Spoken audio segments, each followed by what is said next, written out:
রোকেয়া বিশ্ববিদ্যালয় ছাত্র সংসদ, সংক্ষেপে ব্রাকসু।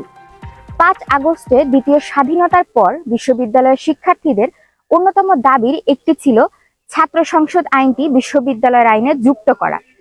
কিন্তু এই আইন পাশের বিষয়টিও ছিল ভীষণ নাটকীয়।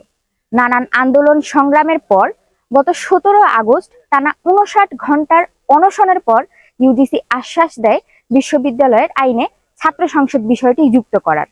তারই ভিত্তিতে গত ২৭ অক্টোবর রাষ্ট্রপতি কার্যালয় কর্তৃক বিশ্ববিদ্যালয়ের আইনে ছাত্র সংসদ আইনটি যুক্ত হয়। বিশ্ববিদ্যালয়ের আইনে ছাত্র সংসদ যুক্ত হওয়ার বিষয়টি যতটা নাটকীয় ছিল, তার চেয়েও বেশি নাটকীয়ভাবে চলছে ব্রাকসু নির্বাচনের বর্তমান কার্যক্রম।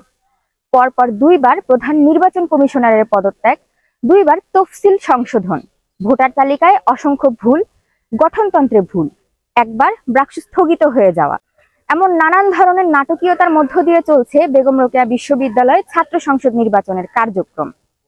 পরিবর্তিত তফসিল অনুযায়ী গতকাল ৯ ডিসেম্বর ছিল মনোনয়নপত্র এবং প্রার্থীদের ডোপ টেস্ট জমা দেওয়ার শেষ তারিখ। সকাল ১০টা থেকে বিকেল ৪টা পর্যন্ত ছিল মনোনয়নপত্র এবং ডোপ টেস্ট জমা দেওয়ার শেষ সময়। প্রার্থীরা যথারীতি সকাল থেকে এসে ভিড় জমায় নির্বাচন কমিশন অফিসের সামনে, কিন্তু বেশ রহস্যজনকভাবে নির্বাচন কমিশনের দায়িত্বরত কোনো সদস্যকেই সকাল থেকে নির্বাচন কমিশন অফিসে আসতে দেখা যায়নি। বেলা বাড়ার সাথে সাথে দুশ্চিন্তা বাড়তে থাকে প্রার্থীদের মাঝে।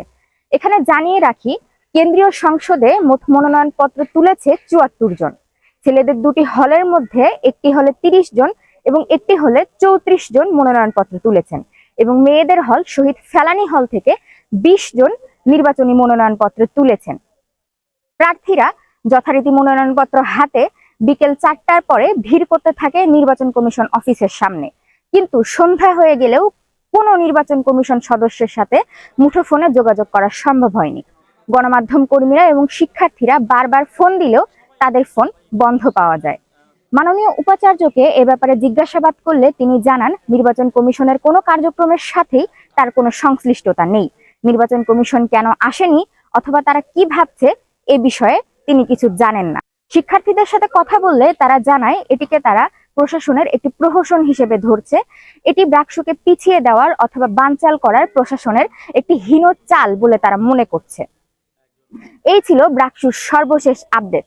এখনো পর্যন্ত কেন নির্বাচন কমিশনাররা রহস্যজনকভাবে উধাও হয়ে গেলেন, কেন তাদের ফোন বন্ধ, এবং কেন মনোনয়নপত্র জমা দেওয়ার শেষ দিনে তারা অফিসে আসলেন না, এ ব্যাপারে এখনো দ্বিধায় ভুগছেন শিক্ষার্থীরা। ব্রাকসু কি আদৌ হবে নাকি হবে না, এমন নানান প্রশ্ন ঘুরপাক খাচ্ছে শিক্ষার্থীদের মাথায়। আজ ১০ ডিসেম্বর সকাল পর্যন্ত এই ছিল বেগম রোকেয়া বিশ্ববিদ্যালয় ছাত্র সংসদের সর্বশেষ আপডেট। আপনাদের সাথে এতক্ষণ আমি যুক্ত ছিলাম উম্মে জেবিন। বেগম রোকেয়া বিশ্ববিদ্যালয় ছাত্র সংসদ নির্বাচন ব্যাপারে আরো তথ্য জানতে চোখ রাখুন RNB News 24-এ।